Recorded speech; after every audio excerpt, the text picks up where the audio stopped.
امن دشمنوں کو آرمی چیف کا پیغام۔ پاکستان میں بدامنی پھیلانے کی کارروائیوں میں بیرونی ہاتھ ملوث ہیں اور یہ کوئی ڈھکی چھپی بات نہیں ہے۔ پاکستان اس حوالے سے معتد مرتبہ عالمی فورمز پر یہ بات کر چکا ہے۔ کلبھوشن یادو کی پاکستان میں موجودگی، گرفتاری اور اس کے بیانات یہ ثابت کرتے ہیں کہ بھارت پاکستان میں دہشت گردی کی کارروائیوں میں ملوث ہے۔ بھارت کی ہر ممکن یہ کوشش ہے کہ پاکستان میں امن و امان کی صورتحال کو بگاڑا جائے اور یہاں بیرونی سرمایہ کاری کے حالات پیدا نہ ہوں۔ دنیا میں پاکستان کا مختلف نقشہ کھینچا جائے۔ بھارت افغانستان میں موجود TTP کے ذریعے بھی پاکستان میں بدامنی کی کارروائیوں میں ملوث ہے۔ پاکستان یہ معاملہ افغان حکومت کے سامنے بھی اٹھا چکا ہے۔ افغانستان میں طالبان حکومت بھی اس معاملے میں وہ کردار ادا نہیں کر رہی ہے جو ایک اچھے ہمسائے کو کرنا چاہیے۔ پاکستان نے ہر مشکل وقت میں افغانستان کا ساتھ دیا ہے۔ پاکستان دہائیوں تک لاکھوں افغانستان مہاجرین کی میزبانی بھی کرتا رہا ہے، لیکن اس کے باوجود افغانستان میں طالبان حکومت قائم ہونے کے بعد سے اب تک پاکستان کے مفادات کو نقصان پہنچایا گیا ہے۔ افغان سرزمین مسلسل پاکستان کے خلاف استعمال ہو رہی ہے۔ بھارت دہشت گردی کی ان کارروائیوں میں برابر کا شریک ہے۔ اب اگر کوئی یہ کہتا ہے کہ ایسا نہیں ہو سکتا، بھارت ایسا نہیں کرتا، یہ صرف الزامات ہیں، تو یہ بات کرنے والے سب لوگ ذرا جواب دیں کہ کینیڈا میں ہردیپ سنگھ نجر کو کس نے قتل کیا تھا؟ وہ کون لوگ تھے جنہوں نے کینیڈا کے اندرونی معاملات میں مداخلت کی؟ وہ کون لوگ تھے جو کینیڈا میں قتل کی وارداتوں میں ملوث ہیں؟ کیوں بھارت کے اس عمل کی مخالفت کرتے ہوئے کینیڈا کے وزیر اعظم جسٹن ٹروڈو متعدد بار اعلانیہ نریندر مودی اور ان کی حکومت کو نشانہ بنا چکے ہیں؟ یہ تو دنیا کو اب علم ہو رہا ہے کہ بھارت میں ہندوؤں کی حکومت کس حد تک امن دشمن ہے۔ بابائے قوم قائد اعظم محمد علی جناح نے ایک موقع پر کہا تھا کہ ہندوؤں کو آج تک سب نے محکوم دیکھا تھا، جب یہ حکومت کریں گے تو اندازہ ہو جائے گا۔ آج سب کو احساس ہو رہا ہے۔ بابائے قوم نے ایسا کیوں کہا تھا؟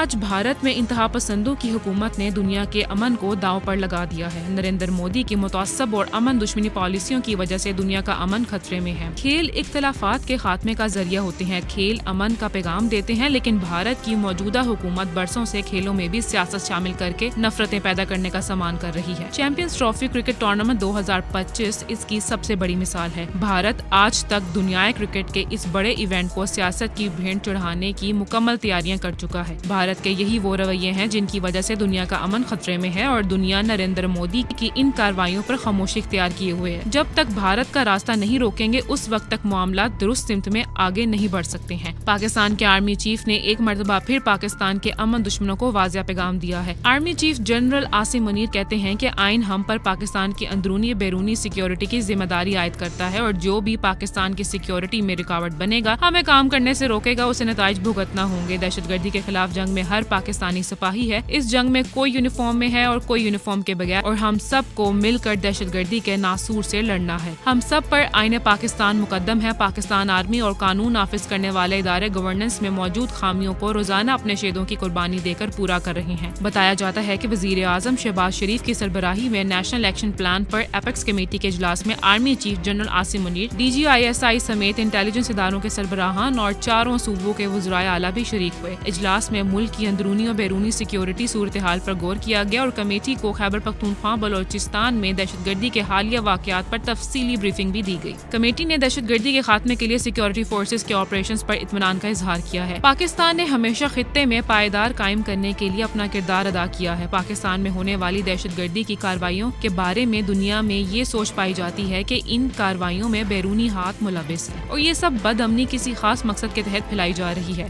دنیا میں بھارت سمیت جتنے بھی پاکستان کے مخالف ہیں وہ جان لے کہ پاکستان نے آگے بڑھنا ہے، ترقی بھی کرنی ہے اور یہاں استحکام بھی آنا ہے۔ آخر میں شاد عظیم آبادی کا کلام، ڈھونڈو گے اگر ملکوں ملنے کے نہیں نایاب ہیں ہم، جو یاد نہ آئے بھول کے پھر اے ہم نفسو وہ خواب ہے ہم۔ میں وہ حیرت و حسرت کا مارا خاموش کھڑا ہوں ساحل پر، دریائے محبت کہتا ہے کچھ بھی نہیں پایاب ہے ہم، ہو جائے بکھیڑا پاک کہیں پاس اپنے بلا لیں بہتر ہے، اب درد جدائی سے ان کی اے آہبت بےتاب ہے ہم، اے شوق برا اس وہم کا ہو مکتوب تمام اپنا نہ ہو، وہاں چہرے پہ ان کے خط نکلا یا بھولے ہوئے القاب ہیں ہم، کس طرح تڑپتے جی بھر کر یا ضعف نے مشقیں کس دی ہے، ہو بنداور آتش پر ہو چڑھا سماب بھی وہ سماب ہے ہم، اے شوق پتا کچھ تو ہی بتا اب تک یہ کرشمہ کچھ نہ کھلا، ہم میں ہے دل بےتاب نہاں یا آپ دل بےتاب ہیں ہم، لاکھوں ہی مسافر چلتے ہیں منزل پہ پہنچتے ہیں دو ایک، اے اہل زمانہ قدر کرو نایاب نہ ہو کامیاب ہیں ہم،